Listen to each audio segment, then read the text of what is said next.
ಆಗ್ಬೇಕಲ್ಲ. ಆದ್ರೆ ಪರಮಾತ್ಮನಾದ ಕಲಿಪುರುಷ ಅಡಿಗೆ ಮೇಲೆ ಬಿಡುವನಲ್ಲ, ಮುಂದೇನು ಗತಿ? ಎಷ್ಟೋ ಜನ ರಾಜ ಮಹಾರಾಜರುಗಳನ್ನ ಹೀನವಾಗಿ ಕಷ್ಟಪಡಿಸಿ ಬಹಳ ತೊಂದರೆಟ್ಟಿದ್ದಾರೆ, ಎಲ್ಲವೂ ನನಗೆ ಗೊತ್ತಿದೆ.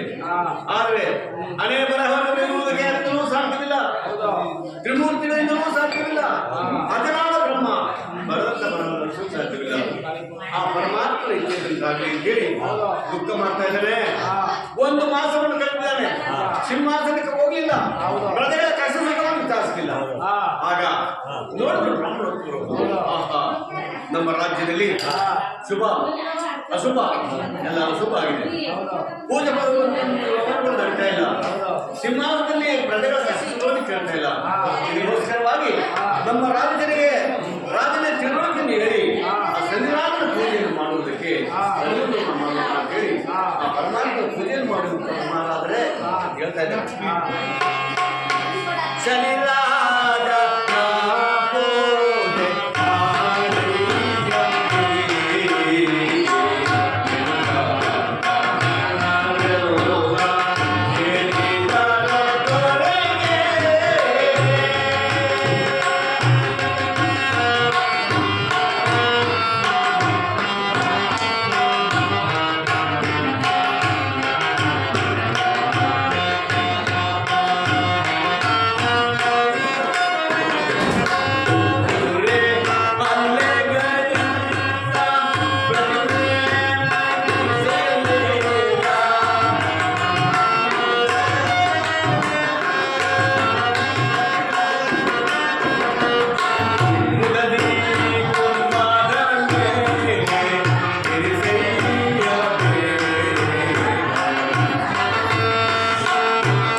ಅವನನ್ನ ಸಾಂಸ್ಕೃತಿಕವಾಗಿ ಭಕ್ತಿ ಭಾವದಿಂದ ಬಾಯದಿಂದ ಪರಮಾತ್ಮನ ಪಾದವನ್ನು ಪೂಜೆ ಮಾಡಪ್ಪ.